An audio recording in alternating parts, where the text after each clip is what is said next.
Radhe Radhe. Hello everyone, let's begin with the new episode. जो इस channel पे नए आए हैं, जिन्होंने अभी तक सब्सक्राइब नहीं किया, वो जल्द से चैनल को सब्सक्राइब कर दें। So let's start it. महक का करारा जवाब, पूर्वा का मुंह बंद। पहली बार था जब महक ने अपनी तरफ से भड़कर अर्जुन को किस किया है, वरना अर्जुन जब भी महक को किस करता है, महक उसे किस बैक कभी नहीं देती, बस उसकी फीलिंग्स को महसूस करती है। अर्जुन जो करता है उसे करने देती है, लेकिन अपनी तरफ से पहल उसने कभी नहीं की। लेकिन शायद अब महक के दिल में भी गुदगुदी हो रही थी। महक अर्जुन के मासूम चेहरे को निहारते हुए उसी से लिपटते कब सो गई, उसे पता ही नहीं चला। शाम के लगभग 4 बजे अर्जुन की नींद फोन रिंग होने से खुली। वह कसमसाते हुए अपनी आंखें खोलता है और उसने साथ अपनी स्वीट लिटिल वाइफी को सोए हुए देखकर जल्दी से कॉल रिसीव करता है ताकि उसकी नींद न खुल जाए। हेलो, अर्जुन ने शांत और स्थिर आवाज़ में पूछा। कॉल की दूसरी तरफ से अमन की परेशानी भरी आवाज़ आई। अरे अर्जुन, कहाँ है यार तू? ऑपरेशन की तैयारियां हो चुकी है और सारा स्टाफ तुझे ढूंढ रहा है। मैंने कितनी बार इंटरकॉम पर कॉल कर तूने उठाया ही नहीं। मैं बस आराम कर रहा था, अभी आ रहा हूँ, तुम लोग रेडी रहो, कहकर अर्जुन कॉल को डिस्कनेक्ट कर देता है। फिर अपनी नज़र बन भरकर अपने बगल में देखता है तो अपने साथ महक को कहीं सोया हुआ देखता है, जो किसी बिल्ली के बच्चे की तरह उसके सीने में अपना सर छुपाकर सोई है। इस वक्त महक को एक हाथ अर्जुन के गले में लिपटा हुआ था और उसका सर अर्जुन के शोल्डर पर था। महक को एक पैर अर्जुन के कमर पर था। दोनों के बीच बिल्कुल भी दूरियां नहीं थी और पोजीशन एक स्वीट रोमांटिक कपल की तरह थी। अर्जुन मुस्कुराकर महक के चेहरे पर बिगड़े हुए बालों को उसके कान के पीछे करता है। तभी उसकी नज़र महक के बदन के ऊपर पड़ती है, जिसे देखकर उसका दिल जोरों से धड़कने लगता है। दरअसल उस वक्त अर्जुन शर्टलेस था और महक के बदन पर भी सिर्फ अंडरगारमेंट्स थी। हालांकि महक ने एक ब्लैंकेट से दोनों को कवर कर रखा था, लेकिन सोने के कारण ब्लैंकेट सरक कर कमर तक आ चुका था और महक के भी बॉडी का भी अपर पार्ट दिख रहा था, जो देखकर अर्जुन की सांसें भरी होने लगी। उसके दिल में खलबली मचने लगी। बेबी, तुम नींद में भी मुझे सिड्यूस कर रही हो, जिससे मेरा खुद पर काबू करना मुश्किल हो रहा है। क्या तुम्हें मुझे तड़पाने में अच्छा लगता है? अर्जुन किसी तरह खुद को कंट्रोल करने के लिए अपनी आंखें मीच लेता और एक गहरी सांस लेकर अपने आप से कहता है, कंट्रोल अर्जुन कंट्रोल, तेरी वो वाइफी है, बस कुछ दिनों की बात है, उसके बाद तेरे उसके बीच कोई नहीं आ सकता। इतना कहकर अर्जुन धीरे से महक के सर को अपने शोल्डर से हटाते हुए हल्के हल्के मूव कर उठने लगता है और अपने कपड़े पहन लेता है।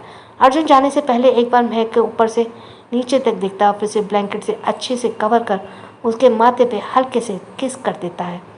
स्वीट ड्रीम्स बेबी, कहकर अर्जुन अपने एक पेपर पर एक छोटा सा नोट लिखकर बेड के बगल में रखकर वहाँ से चला जाता है। शाम के लगभग 6 बजे महक की आँख खुलती है। वह जैसे ही अपनी आंखें खोलती है तो हड़बड़ाकर उठ जाती है।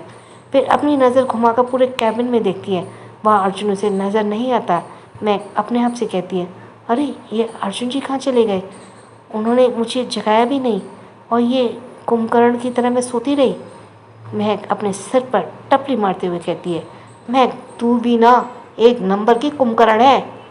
एक दिन नींद में तुझे कोई किडनैप भी कर लेगा तो तुझे पता नहीं चलेगा, गधी कहीं की इडियट। मैं अपने आप को ताने मारी जा रही थी, तभी उसकी नज़र अपने बगल पर पड़ती है। वहाँ पर उसे देखकर हैरान रह जाती है।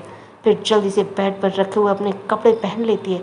तभी उसकी नज़र अर्जुन के लिखे हुए नोट पर पड़ती है, जिसे पढ़कर उसके चेहरे पे एक प्यारी सी मुस्कान आ जाती है। उसमें कुछ इस तरह से लिखा था, बेबी मैंने अपने मेडिसिन ले लिए, इसलिए बेटर फील कर रहा हूँ। फिलहाल एक इम्पॉर्टेंट सर्जरी के लिए जा रहा हूँ, इसलिए आने में टाइम लगेगा, तुम ड्राइवर के साथ घर चली जाना। यह नोट पढ़ने के बाद महक अर्जुन के केबिन से निकल जाती है।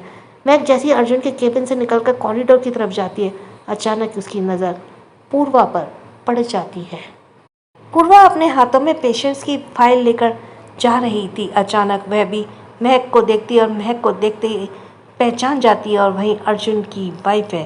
पूर्वा को देखकर महक अपना सर झुकाकर साइड से जाने लगती है, क्योंकि वह फिलहाल पूर्वा को फेस नहीं करना चाहती थी। कैसे हो मिसेस बजाज, और यहाँ कैसे आना हुआ? पूर्वा ने महक के आवाज़ देते हुए कहा। पूर्वा की बात सुनकर महक ने चलते हुए कदम रुक जाते हैं और वो भी, ठीक हूँ, आप कैसी हैं? महक ने बड़े ही शालीन तरीके से कहा। "उम्म, ठीक तो होना ही है, आखिर हम साधारण सी लड़की अब मिसेस बजाज जो बन चुकी हैं। अब तुम्हारी तबीयत नहीं ठीक रहेगी तो किसकी रहेगी? सड़क से उठकर हवेली में पहुंच चुकी हो, वैसे मानना पड़ेगा काफ़ी लंबा हाथ मारा है तुमने। एक ऐसे इंसान को अपने प्यार के जाल में फंसाया जो किसी को नज़र उठाकर देखना भी नहीं चाहता। आखिर यह जादू किसने और कैसे किया और क्या किया तुमने?" पूर्वा की बातों में ताने साफ नजर आ रहे थे जो महक अच्छे से समझ रही थी। महक बात को ज़्यादा नहीं बढ़ाना चाहती थी, इसलिए बड़े ही शालीन तरीके से पूर्वा से कहती है, "पूर्वा जी, मैं नहीं जानती आपके और अर्जुन जी के बीच में पहले क्या था, आप दोनों के बीच में क्या रिश्ता था, क्योंकि वह सब मेरे आने से पहले की बात है। सच मानिए, मुझे नहीं इस बारे में बिल्कुल भी नहीं पता कि आप अर्जुन जी को पसंद करती है और आप दोनों की बचपन की एंगेजमेंट हो चुकी है, क्योंकि मुझे इस बारे में अर्जुन जी ने कभी नहीं बताया था। मैं आपके दिल का हाल समझ सकती हूँ। कितना बुरा लगा होगा आपको। जिस इंसान को आपने बचपन से दिल में जगह दी, उसे आपने सब कुछ माना, अचानक उसने आपको हाथ छोड़ दिया। लेकिन आपको विश्वास रखिए पूर्वा जी, मुझे ऐसा बिल्कुल भी नहीं पता था कि मैं किन्हीं दो लोगों के रिश्ते के बीच आ रही हूँ। वैसे भी मेरा मानना है जोड़ियाँ ऊपर से बनकर आती हैं और शायद आपकी और अर्जुन जी की जोड़ी नहीं लिखी थी। आपके दिल में कितना ठेस पहुँचा होगा मैं समझ सकती हूँ, इसलिए मुझे आपकी बातों का बिल्कुल भी बुरा नहीं लग रहा है। लेकिन आपसे एक बात कहना चाहूँगी, आप बहुत ही खूबसूरत और समझदार और पढ़ी लिखी लड़की हैं। अगर आप चाहें तो अर्जुन से भी बेहतर लड़का आपको मिल सकता है, लेकिन प्लीज़ आप अर्जुन जी और मेरे प्रति अपने मन में कोई भी मैल मत रखिए। हे भगवान, मैं भगवान से प्रार्थना करूंगी आपको भी आपके लिए आपका जीवन साथी जल्दी मिल जाए। महक की बात सुनकर पूर्वा अपने चेहरे पर तंज भरी मुस्कान लिए कहती है, बातें तो तुम बहुत अच्छी कर लेती हो। शायद इन्हीं बातों में फंसाकर तुमने अर्जुन को अपना दीवाना बनाया होगा। वैसे तुम्हें देखकर लगता नहीं है कि तुम पैसों की लालची हो, लेकिन क्या करें, कभी कभी जैसा दिखता है वैसा होता नहीं है। देखने में तुम भोली लगती हो, लेकिन अंदर से कितनी चालाक हो मैं सब समझती हूँ। अर्जुन जैसे करोड़पति इंसान को देखा नहीं कि अपनी उम्र का ही ख्याल नहीं किया। अचानक पूर्वा की नज़र महक के गले पर लव फाइट पर पड़ती है। महक ने अपना दुपट्टा गले में लपेट रखा था जो हल्का सा सरक गया था। उस लव फाइट को देखकर साफ पता चल रहा था कि वह फिलहाल में ताज़ा ताज़ा है, जो देखकर पूर्वा के चेहरे के रंग उड़ जाते हैं और वह समझने में बिल्कुल भी देरी नहीं लगती कि अभी अभी अर्जुन और महक एक दूसरे के कितने करीब थे। पूर्वा किसी तरह खुद को काबू करते हुए महक के लव बाइट को उसके दुपट्टे से कवर करते हुए अपने चेहरे पर तंज भरी मुस्कान लिए कहती है, जरा देखो खुद को, अभी उम्र भी शुरू नहीं हुई कि तुम्हारी और पैसों की लालच में तुमने अर्जुन जैसे इंसान को फंसाने के लिए उसके सामने खुद को परोस दिया। तुम मिडिल क्लास फैमिलीज की लड़कियां कितनी चीप होती हो ना। पैसा, पावर और सक्सेस पाने के लिए कुछ भी कर सकते हो। अर्जुन तो फिर भी 29 साल का है। अगर 50 साल के बुढ़े से भी तुम लोगों की शादी करानी पड़ती है तो तुम लोग शादी करने के पीछे नहीं हटती। मुझे तो यह नहीं समझ आता कि तुम लोग ऐसा कर कैसे लेती हो। जरा भी सेल्फ रिस्पेक्ट नहीं है तुम लोगों में। पूर्वा की जली कुटी और तीखी बातें सुनकर महक की आंखें खुली की खुली रह गई और तो विश्वास ही नहीं हो रहा था पूर्वा जैसी पढ़ी लिखी लड़की भी इस तरह की घटिया बातें कर सकती है। पूर्वा की बात सुनकर महक को बहुत गुस्सा आता है और वह अपने कठोर शब्दों से पूर्वा को वार्निंग देते हुए कहती है, बस पूर्वा जी, बहुत सुन लिया मैंने आपका। मैं तो सोचा भी नहीं था कि आप जैसी पढ़ी लिखी लड़की इस तरह की घटिया बात भी कर सकती है। मुझे आपसे यह उम्मीद नहीं थी। आप मुझसे उम्र में बड़ी हैं, शायद मुझसे ज़्यादा नॉलेज रखती हैं। मुझे यह सोचकर हैरानी हो रही है कि आप एक औरत होकर दूसरी औरत के बारे में इस तरह विचारधारा रखती हैं। मुझे गिल्ट हो रहा है कि मेरे कारण आपके अपने सपने टूटकर बिखर गए और कहीं ना कहीं इसका जिम्मेदार मैं खुद को समझने लगी थी। मैं मानती हूँ आपका दिल दुखा है, लेकिन इसका मतलब यह नहीं है कि आप मेरी इंसल्ट करें। अर्जुन जी मेरे पति हैं, उनके पास से मुझे कोई मतलब नहीं। लेकिन आपसे एक विनती करना चाहूँगी। आपने अभी मेरे सामने जो घटिया बातें कही, प्लीज़ अर्जुन जी के सामने मत कहिएगा। वे आपको अपने बचपन का दोस्त समझते हैं। उन्होंने आपका दिल तोड़ा है, इसलिए वे खुद को गिल्टी महसूस कर रहे हैं। लेकिन अगर उन्हें पता चला कि आपने मुझसे इस लहजे में बात की है, तो आपसे माफ़ी मांगना तो दूर की बात है, आप दोनों के बीच जो बचा कुचा दोस्ती का रिश्ता है ना, वह भी खत्म हो जाएगा। और वो क्या है ना, मेरे पति मेरे खिलाफ एक शब्द भी बर्दाश्त नहीं कर पाते हैं। आप मुझे छोटे घर की छोटी सोच वाली लड़की समझती है ना, लेकिन आप तो बड़े घर की बड़ी पढ़ी लिखी समझदार लड़की है। तो अपनी सोच को भी बड़ी रखिए। और आप जैसे बड़े लोगों के मुंह से ये शब्द अच्छे नहीं लगते, और ख़ास तौर से मेरे पति को मेरे लिए तो बिल्कुल भी अच्छा नहीं लगेगा। और आपसे एक निवेदन है, मेरे पति की तरफ आंख उठाकर बिल्कुल मत देखिएगा, क्योंकि वह आप मेरे पति है। अच्छा होगा आप अपने लायक एक अच्छा जीवन साथी ढूंढें और मेरे पति का ख्याल अपने दिमाग से निकाल दें। महक की बातें सुनकर पूर्वा का मुंह खुला का खुला रह जाता है। पूर्वा आगे कुछ नहीं कह पाती और महक बड़े ही एटीट्यूड के साथ अपने दुपट्टे को ठीक से अपने गले में कवर करते हुए वहाँ से चली जाती है। महक के जाने के बाद पूर्वा की आंखों में नमी आ चुकी थी और चेहरे पे एक सर्द भरी मुस्कान भी थी। So this was the episode till here. महक के जाने के बाद पूर्वा के आंखों में नमी आ चुकी थी और चेहरे पे एक दर्द भी था। हॉस्पिटल से बाहर आकर महक कार में बैठ जाती है और विला की तरफ निकल जाती है। महक जैसे ही विला जाती है, हॉल में वह सोफे पर बैठे हुए दादी को देखती है। दादी को देखकर महक के तेज कदम धीरे हो जाते हैं और वह अपना सर झुकाकर कन्फ्यूजन में अपने हाथों को आसपास में लपेट लेती है। आखिर वह दादी को कैसे फेस करे। महक को देखकर दादी अपनी स्ट्रेट फॉरवर्ड आवाज़ में कहती है, आओ भरवानी, मैं तुम्हारा ही इंतजार कर रही थी। दादी की बात सुनकर महक धीरे कदमों से दादी के पास जाती है। दादी सोफे पर इशारा करते हुए महक से कहती है, बैठो। दादी का ऑर्डर पाकर महक धीरे से सोफे पर बैठ जाती है, लेकिन उसकी नज़रें अभी भी नीचे थी। वह देखकर दादी एक नज़र महक को ऊपर से नीचे तक देखती है और उसे कहती है, तुम्हारी नज़र झुकी हुई क्यों है? क्या तुमने कुछ गलत किया है? यह सुनकर महक हड़बड़ाते हुए कहती, नहीं दादी, अगर कुछ गलत नहीं किया तो सर झुका कर क्यों बैठी हो? इंसान अपनी नज़र तभी चुराता है जब कुछ गलत करता है। अगर तुमने कोई गलती नहीं की है तो पूरे कॉन्फिडेंस के साथ बैठो। वैसे मैं जानना चाहती हूँ तुम हॉस्पिटल क्यों गई थी? मैं जानती हूँ तुम अर्जुन के कहने पर गई थी, लेकिन क्या तुम लोगों को मुझे बताना भी ज़रूरी नहीं समझा? सिर्फ लिली से कहकर निकल गए। खैर, मैं भी किससे कह रही हूँ?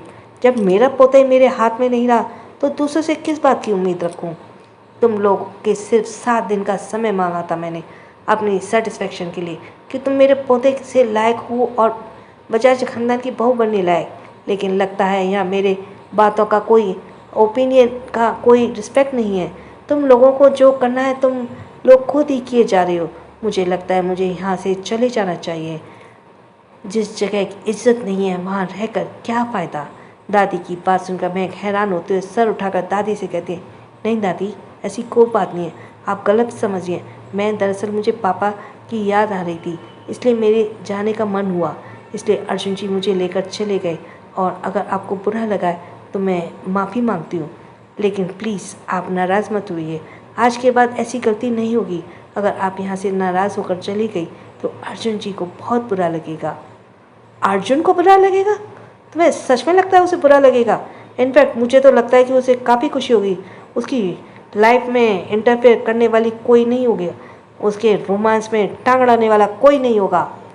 ये बात दादी महक के गले पर बने हुए लव बाइट को देखकर कह रही थी, जो महक के कन्फ्यूजन होने के कारण उसके दुपट्टे के उसके गले से सरक जाने से दिख रहा था। मैं कुछ समझी नहीं दादी, महक ने कन्फ्यूज होते हुए पूछा।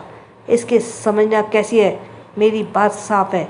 मैंने तुम लोगों से 7 दिन का समय मांगा था ताकि मैं तुम्हें एक एहसास दिला सकूं कि पति पत्नी के रिश्ते के अलावा भी घर में बहुत से रिश्ते होते हैं जिन्हें पूरी ईमानदारी के साथ निभाया जाता है। ऐसी बात बहुत सी जिम्मेदारी होती है जो एक पत्नी को निभानी होती है। सिर्फ पति का फिजिकल तौर पर खुश रखना ही सब कुछ नहीं होता। शादी के बाद हमारे जीवन में बहुत से रिश्ते आते हैं। कभी कभी उन रिश्तों के कारण पति पत्नी के बीच हल्की दूरियां भी आ जाती हैं, लेकिन सही वक्त आने पर यही दूरियां रिश्ते की और मजबूत बना देती हैं और यही चीज़ मैं तुम दोनों में सिखाना चाहती थी, लेकिन लगता है तुम दोनों एक दूसरे से दूर ही नहीं रहना चाहते और शायद मैं तुम दोनों के साथ ज़बरदस्ती कर रही हूँ। मुझे नहीं लगता मुझे कोई भी हक है तुम दोनों के रिश्ते में बोलने का, इसलिए मेरा यहाँ से चले जाना ही सही है। कम से कम मैं यहाँ रहकर अपनी बातों का उल्लंघन होते हुए तो देखकर हार्ट तो नहीं होगी। दादी की बात सुनकर महक की आंखों में नमी आ जाती है और वह दादी को समझाते हुए कहती है, दादी लेकिन हमने आपकी बात का कोई उल्लंघन नहीं किया है, आप हमें गलत समझ रही हैं। अच्छा, तुम्हारी हालत देखकर तो लगता नहीं है कि तुमने मेरी बात का उल्लंघन नहीं किया, बल्कि तुम्हारी जुबान कुछ और तुम्हारा शरीर कुछ और कह रहा है। कहते हुए दादी अपनी आंखों से महक के लब बाइट का इशारा करती है। महक उनके इशारे को समझकर दुपट्टे से अपनी लब बाइट को कवर करते हुए कहती है, दादी अर्जुन जी बीमार थे, उन्हें इमोशनल सपोर्ट की ज़रूरत थी। यह सच है कि हम दोनों एक दूसरे के करीब गए थे, लेकिन हम दोनों के बीच ऐसा कुछ नहीं हुआ। उन्होंने आपकी बात की मान रखी है दादी, आप अर्जुन जी को गलत मत समझिए, वे आपसे बहुत प्यार करते हैं। महक की बात सुनकर दादी की आंखों में चमक आ जाती है और दादी यही सुनना चाहती थी। वह अंदर ही अंदर खुश हो रही थी, लेकिन वह खुशी वह अपने चेहरे पे आने नहीं देती। यदि अपना इमोशंस को छुपाते हुए महक से कहती। महक की बात सुनकर दादी एक लंबी गहरी सांस लेते हुए कहती है, अगर ऐसा है तो ठीक होगा, वरना मेरा विश्वास तोड़ने पर तुम लोगों से माफ़ी की उम्मीद मत रखना। और आज तुम लोगों ने जो कुछ भी किया है, इसके लिए तुम दोनों की सज़ा मिलेगी। सज़ा का नाम सुनकर महक हैरानी से दादी को तरफ देखते लगती है और अपने मन में सोचती है, आखिर दादी अब आगे क्या सज़ा देने वाली है। सज़ा सज़ा दादी, कैसी सज़ा? वह तो मैं तुम्हें कल सुबह बताऊंगी जब अर्जुन घर होगा, क्योंकि सज़ा तुम दोनों को मिलेगी, क्योंकि गलती तुम दोनों ने की है। इसलिए सज़ा के लिए तैयार रहना और जब जाओ डिनर कर लो और अपने कमरे में जाकर आराम करो। मैंने डिनर कर लिया है, मैं अपने कमरे में जा रही हूँ, कहकर दादी लिफ्ट के जरिए अपने कमरे की तरफ चली गई और महक सोफे पर बैठी हुई परेशान रह जाती है। थोड़ी देर बाद महक उठकर अपने कमरे की तरफ चली जाती है और गेस्ट रूम दादी ने महक के लिए तैयार करवाया था, वहाँ महक परेशान सी आती है और अपने कपड़े लेकर वॉशरूम में फ्रेश होने चली जाती है। फ्रेश होने के बाद महक सीधा अपने बेड पर लेट जाती है और अपने आप से सवाल करती है कि क्या आज वो कुछ हुआ वह सही था? वह आज मेरा और पूर्वा की बहस होना क्या ठीक था? पूर्वा का दिल टूटा है तो उसकी जुबान से ऐसे कड़वे शब्द निकलना मामूली बात है, क्योंकि कहना कहीं ना कहीं उसके साथ जो हुआ उसकी जिम्मेदार मैं हूँ। क्योंकि भले ही उसने जो कुछ भी मुझे कहा, लेकिन फिर भी मुझे उससे इस तरह से बातें नहीं करनी चाहिए थी। और आखिर उसने गलत ही क्या कहा था? मैंने सचमुच खुद को, खैर जो हुआ सो हुआ, लेकिन अब प्रॉब्लम दादी है। ना जाने वह हमें कौन सी सज़ा देने वाली है। मैं जानती हूँ वह घर की बड़ी है और वो जो कह रही हैं कुछ सोच सच बचकर ही कह रही होंगी। आखिरकार वह अर्जुन जिसे इतना प्यार करती हैं, अर्जुन जी भी उनका बहुत सम्मान करते हैं। मुझे डर इस बात का है कहीं मेरे कारण दोनों के बीच दुनिया ना आ जाए, क्योंकि मेरा सपोर्ट करने के कारण अर्जुन जी हर बार दादी की नज़रों में बुरे बनते जाते हैं। मैं एक हाथ जोड़कर ईश्वर से प्रार्थना करती है, हे भगवान जो हो अच्छा हो, दादी और अर्जुन जी के बीच में दुनिया ना आए, वरना मैं अपने आप को माफ़ नहीं कर पाऊँगी। गलती मेरी है, मुझे अर्जुन जी के साथ बात माननी ही नहीं चाहिए थी। और मुझे भी ना जाने क्या हो जाता है वक्त जब उस मेरे करीब होते हैं, मैं क्यों उन्हें नहीं रोक पाती? क्यों उनका ख्याल आते मेरे दिल में गुदगुदी होने लगती है? क्यों उन्हें देखकर मेरे दिल में हलचल पैदा हो जाती है? क्यों उन्हें देखकर मुझे इतनी शर्म आती है कि मैं उनसे नज़रें ही नहीं मिला पाती? उन्हें तकलीफ़ में देखकर मुझे क्यों तकलीफ़ होती है? क्यों उनकी इतनी चिंता करने लगती हूँ मैं? क्यों मुझसे भी उनकी तड़प देखी नहीं जाती? पिंकी उनके मुँह से ये सुनकर कि वह मुझसे प्यार करती है मुझे अच्छा लग रहा था। कहीं मुझे उनसे कहते हुए महक का चेहरा शर्म से लाल हो जाता है। दिल की धड़कनें बढ़ गई और शर्म का नर्वसनेस के मारे वह अपने नाखून दांतों से काटने लगती है। तो दोस्तों क्या लगता है आपको, क्या महक को हो जाएगा प्यार? यह हो गया है प्यार। So let's continue for the next episode. उन्हें तकलीफ़ में देखकर मुझे क्यों तकलीफ़ होती है, क्यों उनकी इतनी चिंता करने लगती हूँ मैं, क्यों मुझसे भी उनकी तड़प नहीं देखी जाती। पिंकी के मुँह से सब सुनकर वह मुझसे प्यार करते हैं, मुझे अच्छा लग रहा था। कहीं मुझे उनसे कहते हुए महक का चेहरा शर्म से लाल हुए जा रहा था। दिल की धड़कन बढ़ी हुई थी। शर्म और नर्वसनेस के मारे वह अपने नाखून दांतों से काटने लगती थी। तभी उसे कुछ ख्याल आता और वह अपने आप को समझाते हुए बोली, नहीं नहीं, ऐसा नहीं होना चाहिए। कहाँ वो और कहाँ मैं? हमारा रिश्ता सिर्फ 1 साल का है, जीवन भर का नहीं है। कहीं पत्नी का नाटक करते करते मैं सचमुच तो उन्हें अपने पति नहीं मानने लगी। नहीं महक, यह गलत है। अभी भी वक्त है, रुक जा, रोक ले अपने कदम। वह सपना तेरा दिल तोड़ देगा। प्रिंस चार्मिंग सिर्फ सिंड्रेला की कहानियों में ही मिलते हैं। रियल लाइफ में प्रिंस चार्मिंग के लिए सिर्फ उनकी प्रिंसेस होती है, कोई मेड नहीं। तो उनकी कर्जदार है। पत्नी बनने का ख्वाब तुझे तोड़कर रख देगा। तू ही सोच, क्या तू उनके लायक है? शायद नहीं। वे इतने अच्छे हैं, अमीर हैं, समझदार हैं। उनके आगे पीछे लड़कियों की लाइन लगी रहती है। इतनी खूबसूरत ख्वाब देखने से पहले एक बार तो खुद को देख। अर्जुन जी ने कभी नहीं कहा कि वह तुझसे प्यार करते हैं। वह सिर्फ अपनी जिम्मेदारी निभा रहे हैं, शायद सिर्फ अपनी दादी को दिखाने के लिए, ताकि उन्हें कुछ शक न हो। सच तो यह है कि तेरा और उनका कोई मेल नहीं है, और इस बात का तू जितनी जल्दी एक्सेप्ट कर लेगी उतना ही तेरे लिए अच्छा होगा। यह शब्द महक के दिल की गहराइयों से निकल रहे थे, जो शायद उसके दिल में चल कर रहे विचारों को वक्त कर रहे थे। वह बात सिर्फ महक के दिल जानता था कि उसे यह शब्द कहते हुए कितना दर्द हो रहा था। लेकिन एक आम लड़की होने के नाते कहीं ना कहीं उसकी सोच सही ही है। एक परफेक्ट इंसान क्यों आपसे प्यार करेगा, यह जानने के बावजूद कि आपके रिश्ते का कोई आधार नहीं है। सिर्फ 2 लोग अपने अपने दायरे में बंधे हुए हैं, अपनी अपनी शर्तों को लेकर। यह सोचते हुए रात के न जाने कितने पहर महक की आंख लग गई और वो नींद नहीं सो गई। अभी सुबह हमेशा की तरह सुबह उठकर महक फ्रेश होकर तैयार होकर नीचे आई और लिली के साथ ब्रेकफास्ट तैयार करने में मदद कर रही थी। थोड़ी देर में ब्रेकफास्ट तैयार हो गया और अर्जुन भी फ्रेश होकर नीचे डाइनिंग टेबल पर आ गया। इस वक्त दादी भी डाइनिंग टेबल पर डाइनिंग हॉल में ही बैठी थी। अर्जुन ब्रेकफास्ट करते हुए चोर नज़रों से महक को देख रहा था।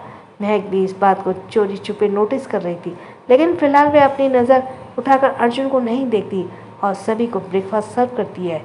दादी भी इस बात को नोटिस कर रही थी कि अर्जुन चुप चुप कर महक को देख रहा है। यह देखकर दादी को मन ही मन हंसी आ रही थी, लेकिन हमेशा की तरह दादी अपने एक्सप्रेशनलेस फेस के साथ ब्रेकफास्ट करते हुए अर्जुन से कहती है, अर्जुन आई थिंक मैं यहाँ ज़्यादा दिन तक रह गई, तुम मेरी टिकट बुक करा दो, मैं यूएस वापस जा रही हूँ हमेशा हमेशा के लिए। यह सुनकर अर्जुन ब्रेकफास्ट करते हुए दादी से कहता है, लेकिन दादी इतनी जल्दी? आपने तो कहा था ना कि आप बेबी का टेस्ट लेने वाली है ताकि आप उसे अपने दिल से अच्छा एक्सेप्ट कर। मुझे तो लगता है आप कुछ दिन और रुकेंगी। मैंने सोचा तो यही था, लेकिन लगता है इन सब का कोई फ़ायदा नहीं है, क्योंकि मेरी ओपिनियन की यहाँ किसी को कोई वैल्यू ही नहीं है। जिसे जो करना है वह करता रहता है, और मेरे ख्याल में यहाँ रहकर अपनी बात को इग्नोर करते हुए देखकर हर्ट होने से अच्छा मैं यहाँ से चली जाऊँ। दादी की बात सुनकर जहाँ एक तरफ महक को बुरा लग रहा था, वहीं दूसरी तरफ अर्जुन हैरान था। अर्जुन दादी से हैरान होते हुए पूछता है, आखिर बात क्या है दादी? साफ साफ बताइए, आप पहले मत बुझाइए। अर्जुन की बात सुनकर दादी एक लंबी गहरी सांस लेकर कहती है, मैं क्या कहना चाहती हूँ तुम अच्छे से जान रहे हो अर्जुन। खैर, मैं घुमा फिरा कर बात नहीं करूँगी, क्योंकि मुझे साफ साफ बात करना पसंद है। मैंने तुम दोनों को 7 दिन के लिए एक दूसरे को रहने के लिए कहा था, दूर रहने के लिए कहा था, और क्यों कहा था यह भी तुम अच्छे से जानते हो। लेकिन मैंने नोटिस किया कि तुमने एक पल के लिए भी मेरी बात का सीरियसली नहीं लिया। हर बार मेरी बात को इग्नोर किया, जो बात मुझे हर्ट कर रही है। मैंने तुमसे सिर्फ 7 दिन मांगे थे अर्जुन, और तुमने मुझे वह 7 दिन भी नहीं दिए। दादी की बात सुनकर अर्जुन अपने हाथ में रखा हुआ स्पून वापस प्लेट में रखते हुए कहता है, आपको ज़रूर कुछ गलतफहमी हुई है दादी। हमने कभी भी आपकी बात को इग्नोर नहीं किया। इनफैक्ट आपकी बात का रिस्पेक्ट जितना भी मैं करता हूँ उससे कहीं ज़्यादा मेरी वाइफ ही करती है। और आपकी बात से रिस्पेक्ट करने के लिए ही हम दोनों एक दूसरे से अलग रह रहे हैं। अगर कमरे में सो रहे हैं, अलग कमरे में सो रहे हैं, आप जो भी चैलेंज महक को सामने रख रही हैं वह उसे एक्सेप्ट कर रही है और मैं भी उसका साथ दे रहा हूँ बिना आपसे कोई शिकायत किए। आप अब और क्या चाहती है? मैं मानती हूँ अर्जुन कि तुम लोग मेरे चैलेंज को एक्सेप्ट कर रहे हो। सच मानो मुझे तुम्हारी वाइफी में कुछ शिकायत भी नहीं है, क्योंकि मैं देख रही हूँ कि वह अपनी तरफ से कोशिश कर रही है, लेकिन शायद तुम कोशिश नहीं कर रहे। मैंने कहा था कि तुम दोनों को 7 दिन के लिए अलग रहने को, लेकिन तुम दोनों इस नियम को पालन सिर्फ मेरे सामने कर रहे हो लेकिन मेरे पीठ पीछे तुम लोग क्या कर रहे हो उस बात की भी जानकारी मुझे है। इनफ दादी, इनफ इज़ इनफ दादी। हम दोनों ने ऐसा कुछ भी नहीं किया, और अगर किया भी होगा तो इसमें क्या गलत है? हम दोनों हस्बैंड वाइफ हैं। लीगली हम दोनों का एक दूसरे के साथ टाइम स्पेंड करना हक है। इनफैक्ट ये बात भी सच है कि मुझे आपकी ये फालतू की शर्त मंजूर भी नहीं है, लेकिन आप अपनी वाइफी के रिक्वेस्ट पर मैंने इस शर्त को माना। लेकिन सच तो यह है कि मैं अपनी वाइफी से दूर नहीं रह सकता। अच्छा हुआ आपको खुद ही पता चल गया। मैंने आपसे पहले भी कहा था आपको जो टेस्ट लेना है लीजिए, 7 दिन या 70 दिन लीजिए। हम दोनों उस टेस्ट को पास करेंगे, लेकिन एक दूसरे से दूर नहीं रहेंगे। यह बात सुनकर जहाँ एक तरफ दादी का आंखें हैरानी से बड़ी हो गई, वहीं मैं डर रही थी कहीं अर्जुन जी अपने गुस्से से आकर कुछ उल्टा सीधा ना कर दें जिससे दादी के दिल को ठेस पहुँचे। आखिर उनकी उम्र हो चुकी है। इससे पहले अर्जुन कुछ कह पाता कि आगे आते हुए दादी महक आगे आते हुए कहती है, अर्जुन जी प्लीज़ दादी से बहस मत करिए, हमने गलती की है तो उसे एक्सेप्ट कीजिए। महक की बात सुनकर अर्जुन हैरानी से महक को तरफ देखते हुए कहता है, बेबी तुम क्या कह रही हो? हमने कोई गलती नहीं की है, तुम अच्छे से जानती हो, फिर तुम दादी की नाजायज़ ब्लेम को एक्सेप्ट क्यों कर रही हो? गलती हमने की अर्जुन जी, दादी की बात ना मानकर उनके दिल को ठेस पहुंचाकर उन्होंने हमसे सिर्फ 7 दिन मांगे थे और हमने वह भी नहीं हुआ। मेरे पापा कहते हैं कि जिस घर में बड़ों का आदर नहीं होता उस घर में सुख कभी नहीं आता। महक दादी के हाथ जोड़कर माफ़ी मांगते हुए कहती है, दादी हमें माफ़ कर दीजिए, हमें पता है हमने गलती की है और हमें जो चाहे सज़ा दीजिए, लेकिन हमसे नाराज़ होकर यहाँ से मत जाइए। तुम चुप रहो लड़की, सिर्फ तुम्हारे कहने से कुछ नहीं होता है, क्योंकि तुम्हारा पति तो मेरी बात को मान ही नहीं रहा। मैं भी पागल थी जो अपने हिस्से के साथ दिन मांग रही थी। मैं भूल गई थी कि मेरा अर्जुन अब पहले जैसा नहीं रहा। अब मेरे यहाँ रहना नामुमकिन है, कहकर दादी वहाँ से जाने लगी। अर्जुन जी दादी को कमरे की तरफ जाते हुए देख रहा था, लेकिन फिलहाल वह दादी को नहीं रुकता। महक जानती थी दादी गुस्से में क्या करने वाली है और महक ऐसा नहीं करने देना चाहती थी, इसलिए वह अर्जुन के पास जाकर उनका हाथ पकड़कर उसे समझाते हुए कहती है, अर्जुन जी प्लीज़ दादी को रोकिए, कहीं वे गुस्से में आकर यहाँ से चली ना जाए। नहीं बेबी, इस बार नहीं, इस बार दादी की डिमांड नाजायज़ है। मैंने उनकी हर बात मानी है, उनके कहने पर सुनते दूर रह रहा हूँ। उनके इसके ज़्यादा मुझसे नहीं होगा। वह सिर्फ एक ही धमकी देकर अपनी बात मनवाई जा रही हैं और मुझे ना इंसाफी बिल्कुल भी बर्दाश्त नहीं है। तुमसे दूर रहना बिल्कुल भी बर्दाश्त नहीं है। अर्जुन की बात सुनकर महक अपनी नम आंखों से कहती है, अर्जुन जी अगर आप दादी हमसे नाराज़ होकर चली गई तो वो लौट कर वापस कभी नहीं आएंगी, और इस बात का जिम्मेदार मैं कभी ना कहीं खुद को समझूंगी। हमने गलती की है और आप अपनी गलती को एक्सेप्ट करने की जगह उनसे बहस कर रहे हैं, ये गलत है। कुछ भी गलत नहीं है बेबी। दादी को समझाना चाहिए कि हम दोनों पति पत्नी हैं, हमारा हक है एक दूसरे के करीब आना। हमने कुछ भी गलत नहीं किया है। अगर मैं किसी और लड़की के करीब जाता तो वह गलत था, लेकिन किसी भी कानून में नहीं लिखा कि अपनी वाइफी के करीब जाना गलत है। इसलिए इस बार मैं दादी से माफ़ी नहीं मांगूंगा। That it, got it. Arjun और महक आपस में बात कर ही रहे थे कि तभी महक देखती है कि दादी अपना सूटकेस लेकर लिफ्ट के जरिए नीचे आ रही है। वह देखकर महक की आंखें हैरानी से बड़ी हो गई और वह अपने मन में सोचने लगी, अगर दादी आज यहाँ से चली गई तो वह ज़िंदगी भर खुद को माफ़ नहीं कर पाएगी। किसी अपने के सर पर हाथ ना होना क्या होता है, वह महक से बेहतर कौन जान सकता है। बचपन में उसने अपनी माँ को नहीं देखा, रिश्तेदारों के नाम पर सिर्फ उसके पिता ही थे जो आज हॉस्पिटल में है। बहुत मुश्किल होता है अकेलेपन में जीवन व्यतीत करना। महक अपने आप में सोच ही रही थी कि वह अर्जुन को कैसे मनाए और दादी को जाने से कैसे रोके।